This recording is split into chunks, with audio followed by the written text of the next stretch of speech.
Hi hello നമസ്കാരം ആര്യാണ്. ഇന്ന് നമുക്കൊരു കല്യാണം കൂടിയിട്ട് വന്നാലോ? നമ്മുടെ സ്വന്തം പുന്നത്ര വെച്ചിട്ടാണ് കല്യാണം. നമ്മുടെ നെയ്ബറായ പൊന്നുകുട്ടിയുടെ കല്യാണമാണ്. അപ്പം നമ്മൾ നേരെ ചെന്നപ്പോൾ യാതൊട്ടം വെൽക്കം ഡ്രിങ്ക് എല്ലാം അങ്ങ് എടുത്ത് കുടിച്ചു കേട്ടോ. അവനും കുടിച്ചു, എനിക്കും തന്നു. പോരാത്തതിന് അവൻ നമ്മുടെ കുഞ്ഞമ്മയുടെ തല അതിനകത്ത് പിടിച്ച് മുക്കുന്നുണ്ടായിരുന്നു. അത് എന്തിനാണെന്ന് എനിക്കറിയത്തില്ല, വേറൊന്നുമില്ല, കുരുത്തക്കേട് അത്ര തന്നെ. ഇനിയിപ്പം നമ്മൾ നേരെ ബാൽക്കണിയിലേക്ക് പോയിട്ട് അവിടെ നല്ല തകൃതിയായിട്ട് ഫോട്ടോഷൂട്ട് നടക്കുന്നുണ്ട്. പൊന്നും നല്ല സുന്ദരിയായിട്ടുണ്ട്. ഇപ്പോഴത്തെ തകൃതിയായിട്ട് ഫുഡ് അടിയും നടക്കുന്നുണ്ട്. നമ്മൾ നേരെ ബാൽക്കണിയിലേക്ക് എന്തിനാണ് കയറി പോകുന്നതെന്ന് വെച്ച് കഴിഞ്ഞാൽ നമുക്ക് കല്യാണം കാണുകയും ചെയ്യാം, ഇപ്പുറത്ത് ബൊഫേ ഉണ്ട്, അവിടെ നന്നായിട്ട് ഫുഡ് കഴിക്കുകയും ചെയ്യാം. ഞാനും യാതൊട്ടനും പോയിട്ട് ഞാൻ ആദ്യം എടുത്തത് കപ്പും ബീഫും പിന്നെ കട്ട്ലേറ്റ്, സർലാസ്, പാച്ചോറും ശർക്കരയൊക്കെ കൂട്ടി അങ്ങ് ഒരു പിഴ പിടിച്ചു. നല്ല ഫുഡായിരുന്നു, എനിക്ക് ഭയങ്കര ഇഷ്ടം. നമ്മുടെ ഗ്രാൻഡ് കാറ്ററിങ്ങിൻ്റെ ഫുഡ് കേട്ടോ. എൻ്റെ യാതൊട്ടം കണ്ടോ ഒന്നും കഴിക്കത്തില്ല. ഇവനെയും കൊണ്ട് ഒരു ഫംഗ്ഷന് പോകാൻ എനിക്ക് ഇഷ്ടമില്ല കേട്ടോ, കാരണം അവൻ ഒരിക്കലും ഫുഡ് കഴിക്കാറില്ല. തിരിച്ചെന്തേലും വന്നിട്ട് ഞാൻ വീണ്ടും ഉണ്ടാക്കി കൊടുക്കണം. ഇത് കഴിഞ്ഞ് ഞാൻ കഴിച്ചത് പിന്നെ ചോറുണ്ടു.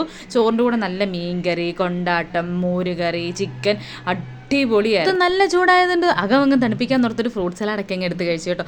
കഴിച്ചിട്ട് ഇനി നമ്മളിത് ഈ നിരന്നിരിക്കുന്ന ചായ എല്ലാം നമ്മൾ ട്രൈ ചെയ്തു. സത്യം പറയാലോ എനിക്ക് ഒന്നും തന്നെ അങ്ങ് ഇഷ്ടപ്പെട്ടിട്ടില്ല. അത് എൻ്റെ കുഴപ്പമാണോ ചായയുടെ കുഴപ്പമാണോ എന്നറിയത്തില്ല, എനിക്ക് ഇഷ്ടപ്പെട്ടതേ ഇല്ല. ബാക്കി ഫുഡെല്ലാം അടിപൊളിയായിരുന്നു. അപ്പോൾ ഇനി അടുത്ത വീഡിയോ ആയിട്ട് കാണും വരെ ടാറ്റാ.